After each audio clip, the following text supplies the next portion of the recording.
Okay, a bunch of topics to cover before we wrap things up for the week and get ready for the 4th of July. Remember, as we head into the 4th of July, that it's important to keep in mind the top three most overrated 4th of July activities are fireworks, parades, and sparklers. Now, I have kids, so my 4th of July is going to be consumed by all three of those awful things. But if you can escape it, then I would. There are more worthwhile ways to spend your time on a holiday, like drinking and eating. You do more of that. The thing with, of course, as I've said before, with parades, a parade is just a festive traffic jam. You're just basically watching a traffic jam with some of the vehicles, with dressed up in interesting ways.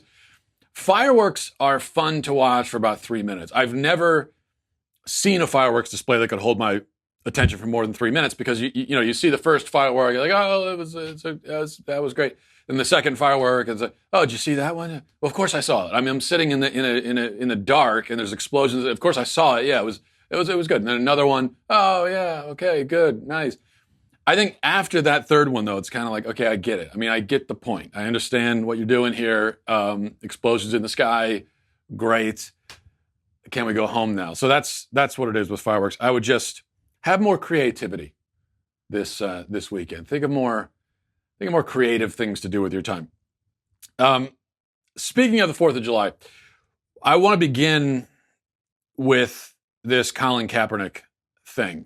We talked about it briefly yesterday. Just to recap, Nike recalled a patriotic American flag shoe after Colin Kaepernick, who they're paying hundreds of millions of dollars to as a sponsor, even though he's not an athlete and doesn't do anything anymore these days. After he complained and he said he didn't like it. Now, this is obviously so self-evidently absurd and disgraceful, such a cowardly surrender to political correctness that there's not a lot that can be said about it. Colin Kaepernick reportedly felt that the flag, which is a Betsy Ross flag from the American Revolution, he thought that it somehow represents slavery. As I pointed out yesterday, well, if that's the case, then pretty much every flag in the world represents slavery. At least every flag of every country 200 years old or older represents slavery because they all had slaves. But the one notable thing about this, which is not very surprising, but at least it does kind of reveal the truth, is that we finally see that Colin Kaepernick's kneeling stunt has all along been actually about the flag. It's been about hating the flag and about hating America. We were told for years that it wasn't about that. We were told that the kneelers were not protesting the flag or the country or the national anthem. There was this viral tweet. I don't know if you ever saw it. It got like 300,000 likes on Twitter last year, and it kind of summed up this defense. It said, Rosa Parks was not protesting the bus. Gandhi was not protesting the food. The colonists were not protesting tea. Players are not protesting the flag or the anthem. They are protesting injustice. Okay, it's a protest of injustice. That's the slogan we kept hearing. The media said it. Lebron James is one of the highest profile defenders of the anthem protests. He said the same thing. Colin Kaepernick, who started it all, said that he was trying to call attention to injustice, also to what he calls police violence, but it wasn't about the flag, they said. In case anyone was actually fooled by that, now we know it was indeed about the flag. It was always about the flag, because now he doesn't want the flag on the shoe. So that can't be about injustice. That's just about he doesn't like the flag.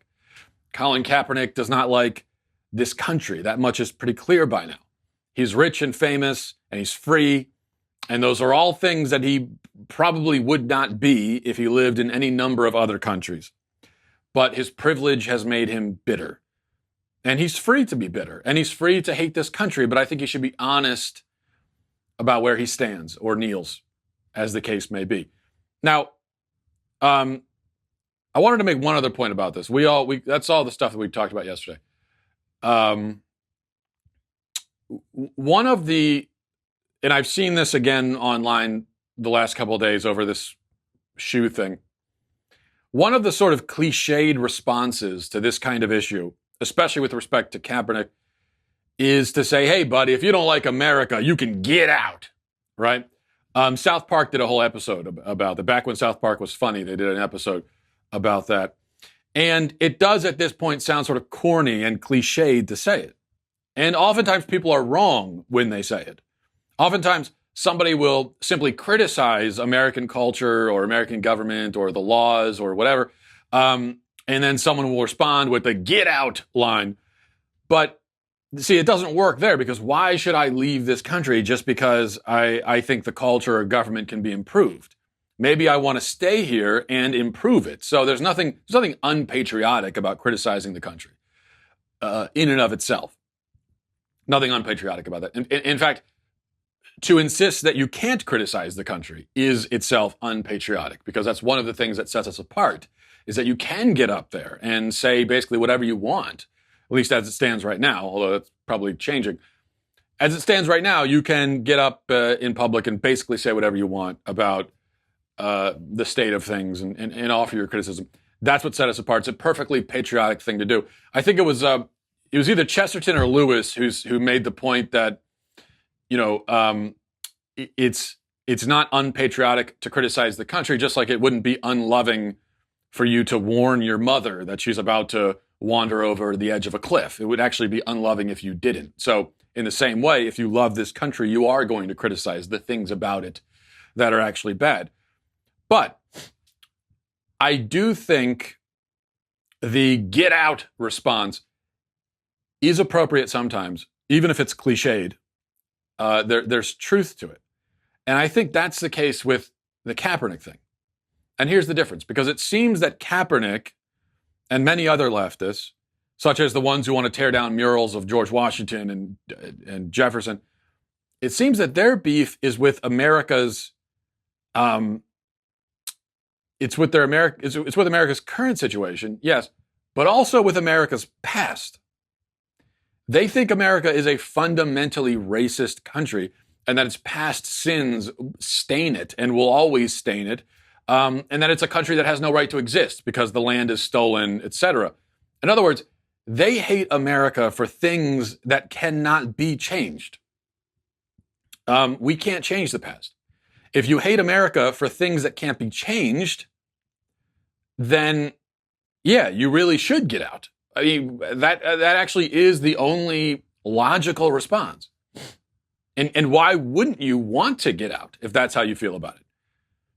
It's like I said, the people who can't get over the fact that this country was supposedly built on stolen land, which of course, by that logic, every country has no right to exist because they're all built on stolen land, quote unquote. The borders of countries are not generally established through friendly discussion, and especially they weren't established that way in the past. That's how the map looks the way it is now all across the world. It's through fighting and dying, and that's the way the world has worked. America is not unique in that way, just like America is not unique with slavery. But if you really think that America has no right to exist, that the land is stolen, then why are you still here? I think it's a good question that I've never heard a good answer to. I would even say that you're morally obligated to leave the country if that's how you feel. The people say, oh, how can I be proud in this country? We stole the land. It's fundamentally racist. It's built on slavery. We can't change, even if those things are all true, we can't change it. There's nothing we can do. It's not like we can all work together to make those things change. We can't go back into the past. We can't get into a time machine.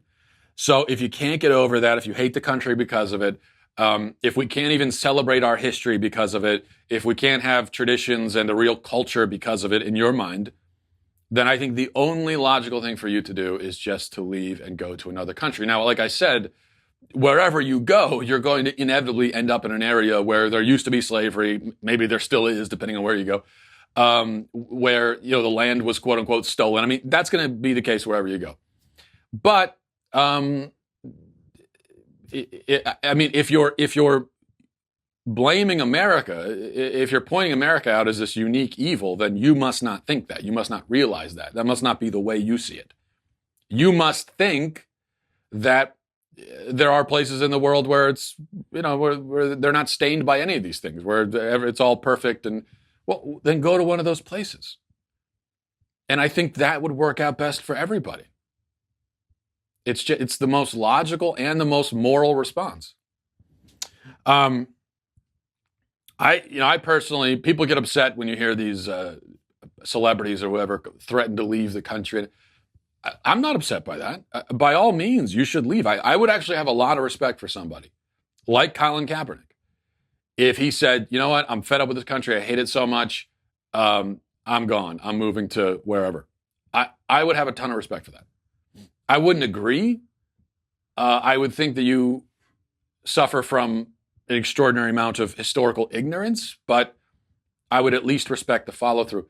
And I would respect it too, because you would be making a sacrifice. Because there are a lot of privileges, there's a lot of comfort in this country that you're not going to find in other countries. And to give that up in order to follow your convictions, even if they are somewhat twisted and misguided, I'd respect that. But that's not what these people do. Colin Kaepernick remains in this country, living off the fat of the land, living off of the privilege and comforts that have been established in his mind, established through oppression and evil and everything. And he takes advantage of it. So he's way worse than any of the rest of us. To actually see it that way and yet to stay here anyway because, oh, well, I'm rich. That is, you'd have to be some kind of sociopath. All right. Democrat Representative Frederica Wilson is not a very smart person. And when I say that, you might accuse me of making fun of Frederica Wilson, which I am.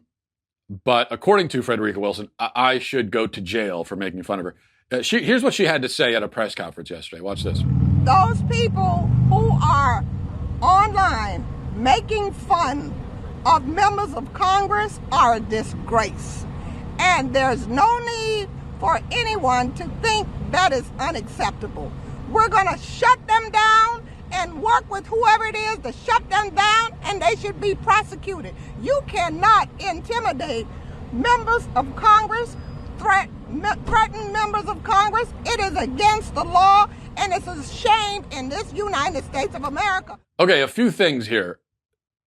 Number one, this woman has, not to continue making fun of her, especially if it's illegal, but this woman has the most annoying voice I have ever heard in my life, hands down. She sounds like a cartoon character, and she wears the hat of a cartoon character also.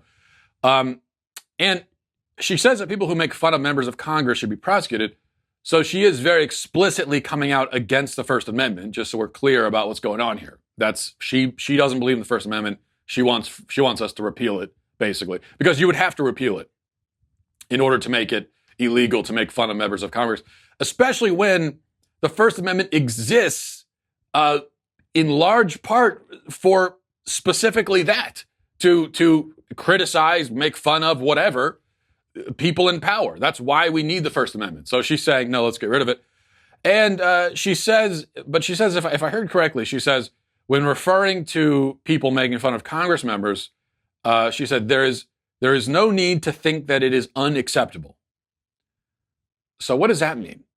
There's no need to think that it's unacceptable. She's saying that it isn't acceptable, but she says there's no need to think that it's unacceptable, which means that it is acceptable. I'm just, this woman is babbling incoherently. Maybe what she meant to say is, there's no need to think, period, that is unacceptable. Maybe that's what she meant. There's no need to think, period, end of sentence, that is unacceptable. It's unacceptable to think, in other words. I think maybe that's what she was trying to say, which, if it is unacceptable to think, then at least Frederica Wilson is safe from any criticism in that regard. All right. I said we're gonna blow through them today. Try to get through as many as we can. Tucker Carlson did a great segment yesterday. And I want to play that segment for you. But before we do, backing up just to give context here, there's been a controversy these past few days over an alleged birtherism movement that has supposedly popped up around Kamala Harris. People are claiming that Kamala Harris is not a real African American because she's actually half Jamaican and half Indian, which she is. So it's true. It's true. She's not African American. Jamaica is not Africa. India is not Africa, so she's not African, and that's simply a true statement. It's not a conspiracy theory. Now, the whole birtherism refers originally to the idea that Barack Obama is not either not a natural born citizen or not a citizen at all, depending on who you talk to. That was a conspiracy theory. It was also untrue. He was a natural born citizen. But this is true. So it's not a conspiracy theory. It's just it's not an insult. It's not racist. It's just a true fact. That's all. Now, this whole thing started with a tweet from a guy named Ali Alexander, who after the debate last week tweeted and said, Kamala Harris is not an American black. She is half Indian and half Jamaican. I'm so sick of people robbing American blacks like myself of our history. It's disgusting. Now using it for debate time at Dem Debate. These are my people, not her people. Freaking disgusting. Then later he tweeted, your family does not descend from American black slaves. Stop appropriating our history. It's why you have to remain vague, lest your voters find you and your family history out. Okay. Now, if you caught it there, this man himself is black. He is African American. So this began with a black guy saying she's not really one of us. She's a different ethnicity, different race, which is fine.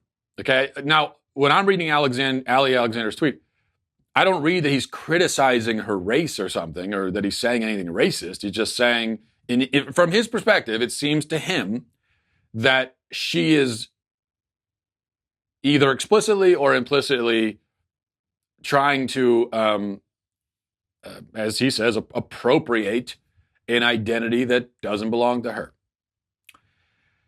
So, given the fact that he's African American, to say that this is a racist thing with Kamala Harris is absurd. It started with a black man. He's the one at the forefront here. Now, the media doesn't want you to know that Ali Alexander is black. And they really don't want you to know. And to understand just how much they really don't want you to know, watch this from Wolf Blitzer on CNN. President's son, Donald Trump Jr., he deleted a post, a tweet that he had over the weekend. He deleted this message. Somebody else wrote, Kamala Harris is not an American black. She's half Indian, half Jamaican. Donald Trump Jr. added on top of that retweet, is this true? Wow. And then he went ahead and deleted it. Kamala Harris's mother was from India, father was from Jamaica. I don't know if you noticed that. It was a little bit subtle. They showed the screenshot of Trump Jr.'s tweet, and which is apparently controversial. But did you notice something strange about the screenshot? In the screenshot, you see Trump's retweet of Ali Alexander, but what's missing from it? Ali Alexander's photo is not in the. Now, if you go and you retweet someone on Twitter, you're going to be retweeting the text of their tweet along with their profile picture, their avatar, right?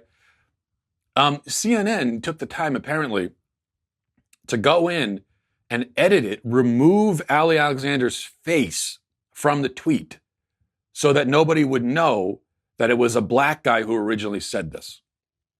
So really, when Don Jr. Retweeted that, he was simply agreeing with, or not even agreeing, just sort of reacting to something that a black guy had said about Kamala Harris. They don't want you to know that because then it's harder to paint Donald Trump Jr. as a racist, so they removed his photo. That is remarkable, really. I know we're used to these underhanded, deceptive tactics, especially by CNN, but that goes several steps beyond what we usually see. But it gets worse than that for CNN. The people who are saying, is she black enough, that's bull, that's BS. But to want a distinction to say, is she African American, or is she black, or is she whatever? There is nothing wrong with that. All she had to do was say, I am black, but I'm not African American. That's it. When she goes down her lineage, many Africans landed in Jamaica and all these other Caribbean islands. So she could indeed Jamaica's be not America. African American mixed with other races. But she is Jamaica's not America. But she is a black woman. She was born did not here. Come out of Jim Crow. Okay, well, let's go saying. into Ted Cruz. So there you go. I mean, see, first of all, is it really Don Lemon? I thought it was Don Lemon. I've been saying Don Lemon. Is it really Lemon? Don Lemon? How did I? Or is that just something Tucker Carlson? I don't know. I really don't watch CNN.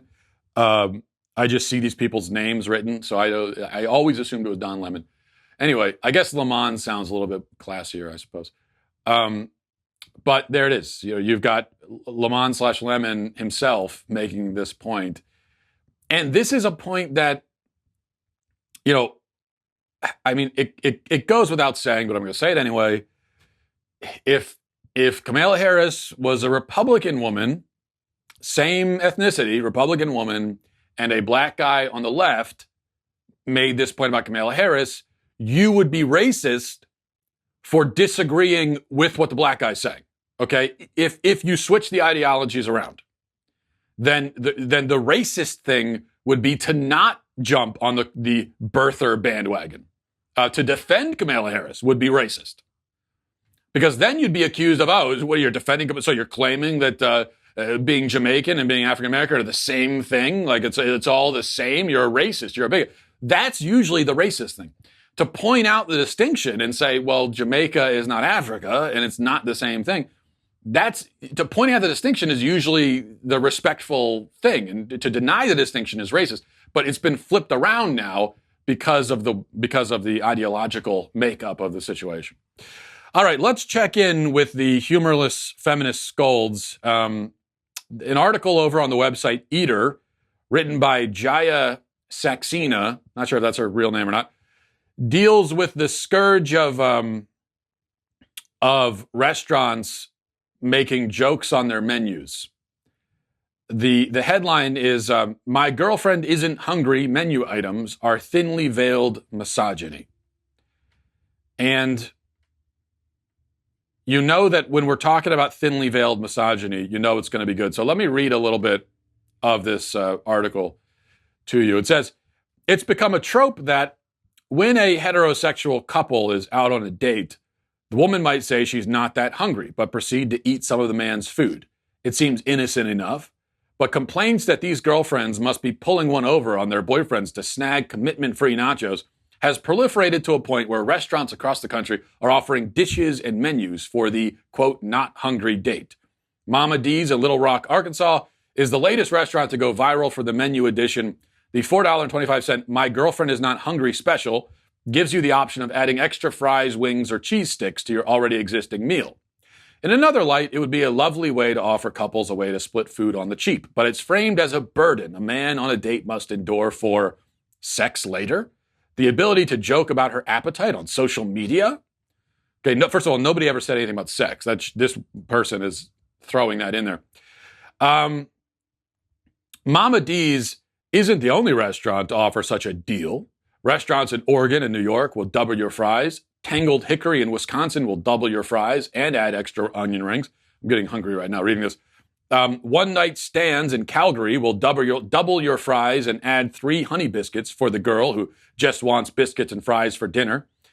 And the tips, okay, blah, blah, blah, blah. The Tipsy Coyote in Scottsdale, Arizona has named their entire salad menu, My Girlfriend's Not Hungry, because no straight man would deign to eat lettuce, which is kind of true, actually. Let's start with the acknowledgement that it's not a crime to just want 3 onion rings sometimes. Actually, it is kind of a crime. Who would only want 3 onion rings? I understand not wanting onion rings at all, but if you're going to have 3, I mean, that's it. No. The idea that your girlfriend is intentionally lying to you about how much fried food she wants is based in the men are from Mars and Venus is complicated idea that women are always being coy about what they really mean, and it's a man's job to decipher it. Well, that's kind of true, though. I mean, women are often being...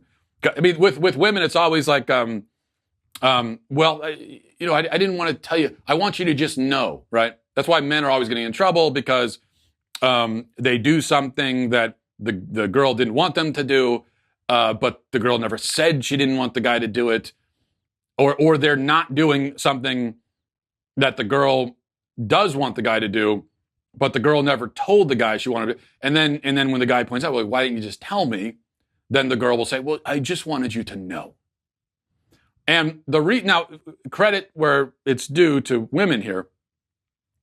The reason why women expect men to just sort of know intuitively what they want or don't want is that women do have that ability with men. So I am convinced that there are times when my wife can literally read my mind. Like she'll walk into a room and just, let's say I'm a little annoyed about something or something happened with whatever. She'll walk in the room, she'll immediately sense it. And not only sense that I'm off or annoyed or angry about something, but she'll even know what it's about right away. So women have that ability, men don't. And so that's the frustration. Women expect men to be able to do that. We can't do that. We don't have that ability. So most of the time, if you want us to know something, if you want us to do something, you just got to say it. That's all. I mean, it's really as simple as that. Just say, hey, will you do this? Or will you not do that? Anyway, that's what that's about. Back to the article. Let's see. But aside from the misogyny, there are many reasons why anyone might snag some fries without ordering her own. Maybe she can't afford it or understands her partner can't afford 2 full orders of fries and is trying to be nice about it. Maybe she just really wants a salad, but because salads are great in their own right. And also 1 onion ring because onion rings are also great.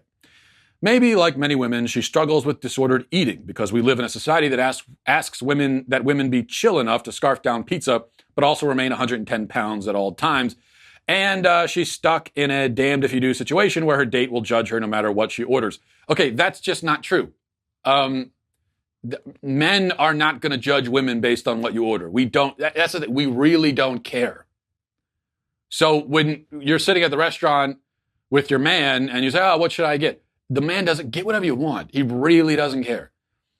Maybe if you're dating and he's paying for it, then he might care if you order the most expensive thing on the menu.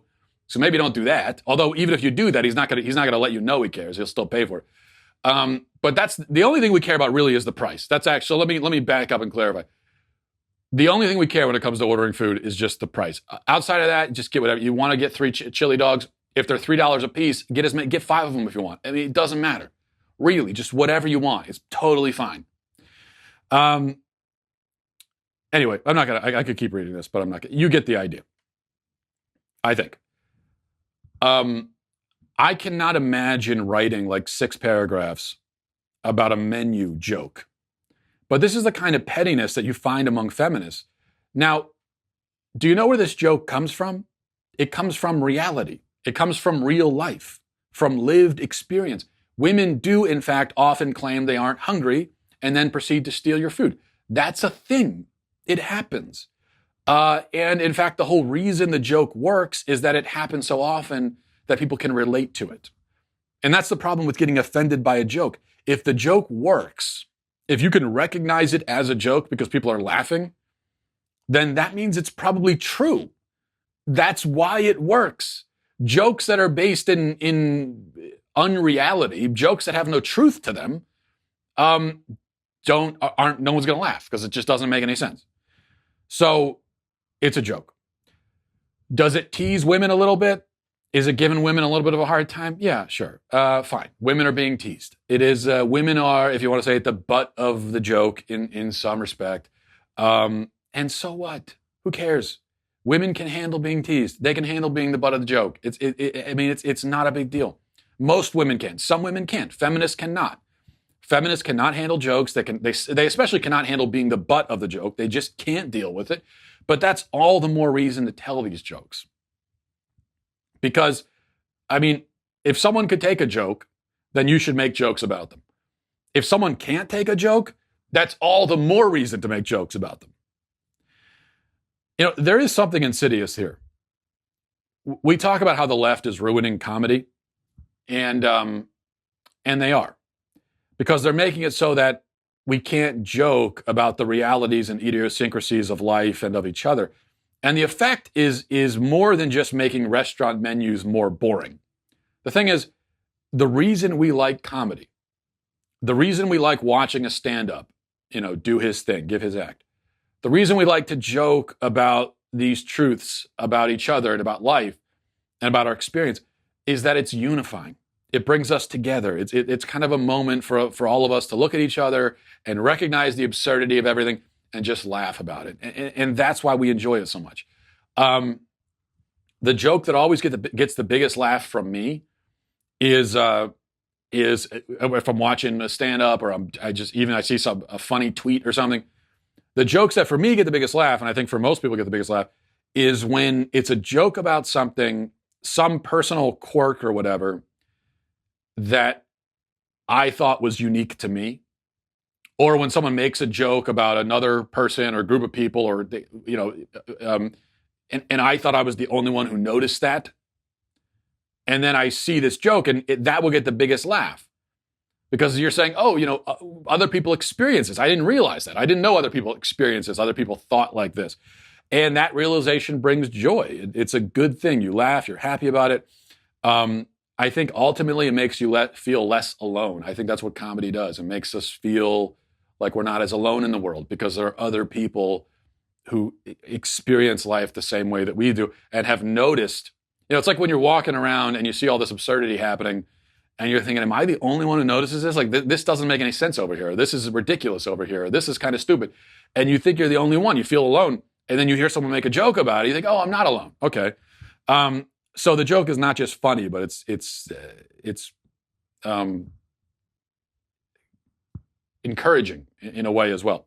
I've been around cancer patients who joke with each other, telling sometimes very morbid, dark jokes about their situation, and that's pretty common. People in very rough situations, sad situations, joking about it is common. Why do they joke about it?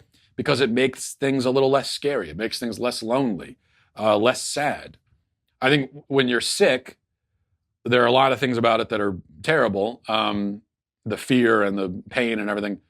But it's also very lonely, because most of the people around you are healthy and they're running around and doing their thing, living their physically capable, healthy lives, and you just feel alone. When you're around someone else in the same situation, you kind of joke about now you feel less alone. That's what comedy is. Now, when I talk about, a joke on a menu is a small thing. It's like, that's not really what I'm talking about. I'm just talking about comedy in general and jokes in general and what the left is doing. That's the point of humor. And that's what the left wants to take away. And they want to take away especially the morbid humor, the dark humor, the so-called offensive humor, the so-called sexist humor, the humor that deals with race and ethnicity and identity and all of those things. But those are precisely the areas where we need humor the most. We need that unifying force, that thing that tells us it's not as serious as we thought. Those are when the people say, oh, well, yeah, you could tell jokes, but never joke about race, never joke about the other gender. Those are exactly the things we should joke about. Those are the funniest jokes, not because it's mean or you're trying to hurt anyone's feelings, but just because it's just, we all experience it. All right. So that's feminism for you. Let's move on to emails. mattwalshshow@gmail.com. mattwalshshow@gmail.com. This is from Maria, says, Dear Matt, I have to disagree with your take on mini AOC, though I agree that her parents are messing up. I have an 8 and 12-year-old. They want nothing more than to become YouTube stars because that's their generation's movie star. I made a couple YouTube videos and they have begged me to be in them, and I've told them no. I would argue that mini AOC's mom's failure is not in putting the idea in her head, but by not protecting her from entering the public arena before she's old enough to even form her own opinions. Appreciate your show and your opinions on issues. So I don't think you do disagree. We're in agreement. The basic point here is that we shouldn't be using our kids to make political points. We shouldn't be turning our kids into viral stars at all, especially not in a political context, because then you're guaranteeing that there's going to be even more hatred and vile comments coming their way, and you're throwing them into a very volatile situation on top of all the other problems with doing that. So I think we agree with that. I guess the only thing you're disagreeing with is I said that no 8-year-old naturally wants to be a viral video star, and what you're saying as well, some 8-year-olds actually do want that, but as parents we're supposed to of course tell them no, because we're the parents. Maybe you're right about that. Look, I don't have an 8-year-old. As I said, my oldest are 6 years old. And there is a significant difference between a 6-year-old and an 8-year-old. I can say that my 6-year-olds, the idea of being a viral star is like not even on their radar. They wouldn't even know what that means. Maybe at 8, it becomes a little bit more on a kid's radar. But I will say that certainly with this girl, how she's essentially a political satirist, I can tell you no 8-year-old wants that. I mean, no 8-year-old even knows what political satire is or understands it. Okay, I'm sorry, there's no 8-year-old smart enough to understand political satire. Most adults don't understand it. I write satirical pieces myself, and the majority of adults are these days are too stupid to understand satire when they see it. Kids, even if they're not stupid but very smart, which I'm sure this girl's a very smart girl, at 8 years old, they just don't get it. They don't understand it. So she doesn't understand what she's doing. She doesn't get the humor herself. She can't. She's 8. All right. From Brandon, Matt, I love the show. My question was regarding religion. I've always been a Christian by default, as I've never grown up practicing religion, but my family would go to church on special occasions. My question is, do you take all stories in the Bible literally? I've been having issues with my faith because I want to believe all of it, but I have trouble when it comes to fully believing stories that involve talking snakes. Well, you're going to get me in trouble, Brandon. We've talked about this in the past. My view on it is not a secret, although I guess if you didn't watch the show months ago, maybe it is a secret. Let's establish a couple of things. First of all, nobody takes the entire Bible literally. That would not make sense. To say that, oh, yeah, I take it all literally. Well, what does that mean? I mean, because there are things in the Bible. The Bible is a collection of many different books of many different genres. They're not all the same genre. The entire Bible is not just a story. There are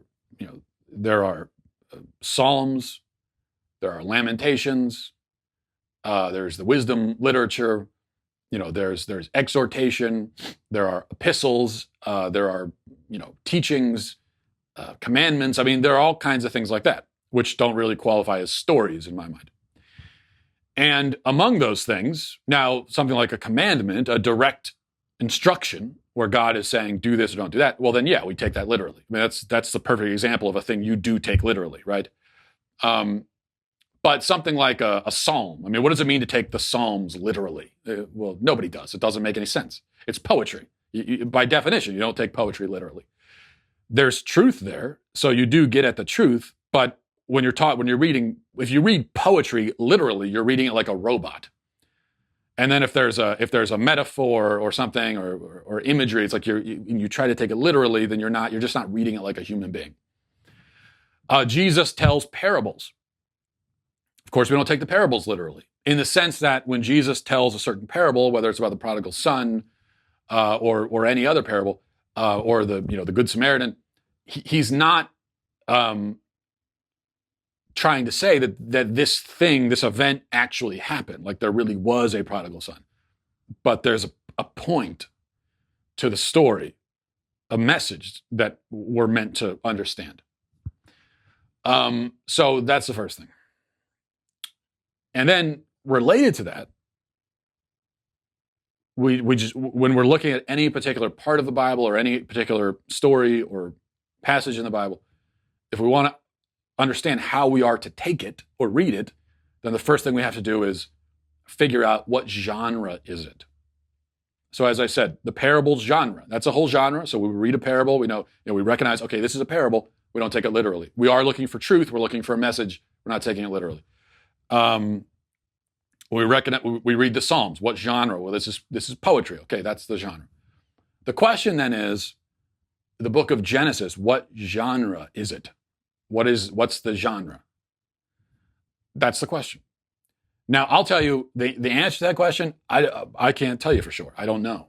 That's my answer. I don't know exactly. I'm not going to pretend that I can sit here and tell you with 100% certainty how we are to read every part of the Bible.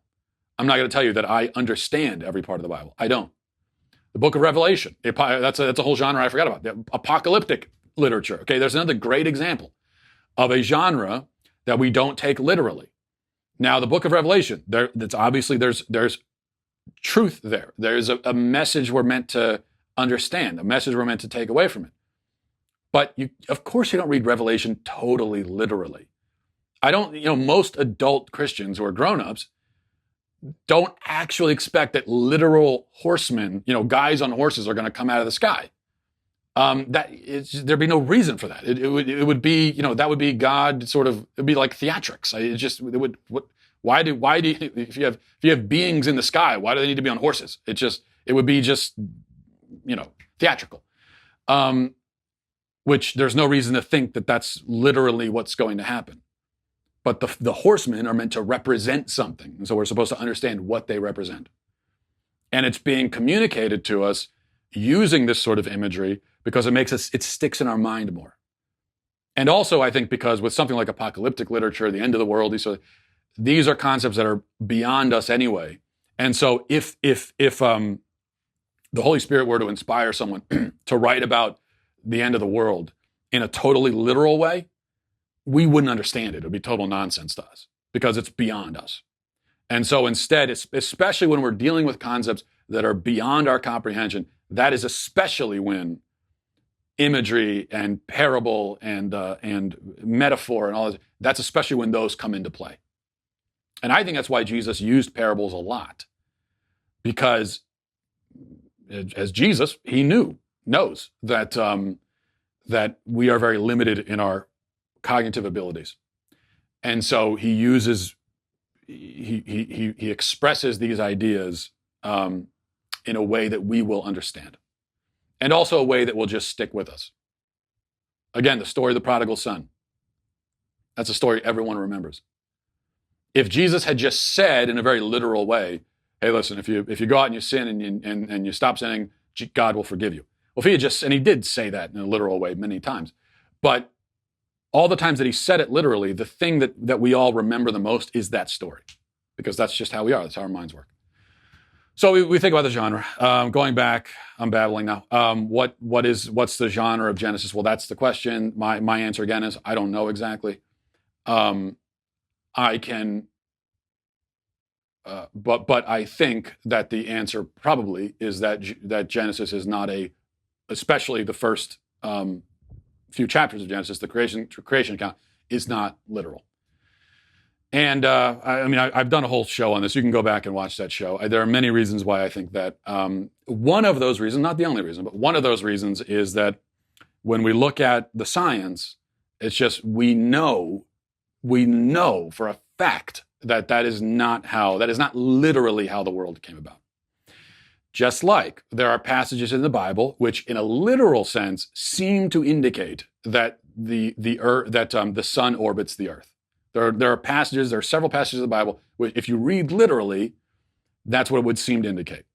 There are also passages that would seem to indicate literally that the earth is flat. Now, we know that is not true, that's not the way it is, and so we have to interpret those Bible passages with the reality of the situation in mind. In light of reality, we have to interpret those passages.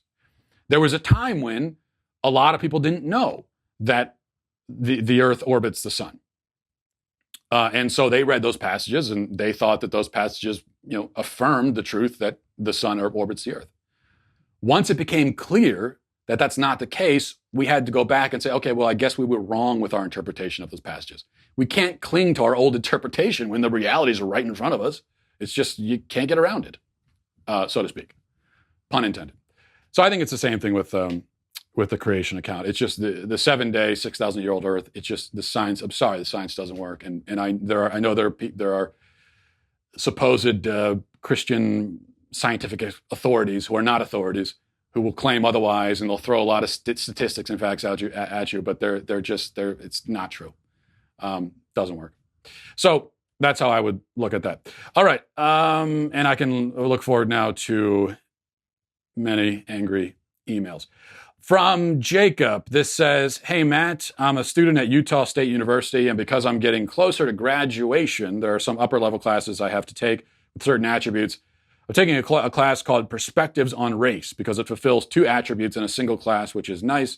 However, this week we were given an assignment called the Privilege Activity, where we are asked a series of questions, and based on our answers, we will tell us how privileged we are compared to our classmates. Along with the activity, we were given a blog to read about white males and how white males have it the easiest of all people because of their supposed privilege. I'm not mean or vile or even that big of an idiot, but more and more I'm trying to understand why my status as being white and male and straight has made me the enemy of all people. Just wondering about your thoughts on this and hope that you get a chuckle reading the questions. I wish I could say I get a chuckle out of that. It's more just, Jacob, you're I don't know how much money you're spending going to Utah State University. And I'm not saying you're wasting your money. I mean, hopefully you have a plan and you'll go out and use that degree. I'm sure you will. A lot of people do. But I mean, if I was you, I'm sure it already does, but it would tick me off that I'm paying all this money to go to this school. And this is what you're wasting my time with? A privilege activity? I'm reading a blog by some liberal to lecture me about race. I mean, this is what you're waiting. Like this useless propaganda. Okay, give me useful information. This doesn't count. So it's just a total waste of money, and it is also a lie, of course. And so it ticks me off. And we will leave it there. Hope you guys have a great 4th of July. God bless America, and Godspeed.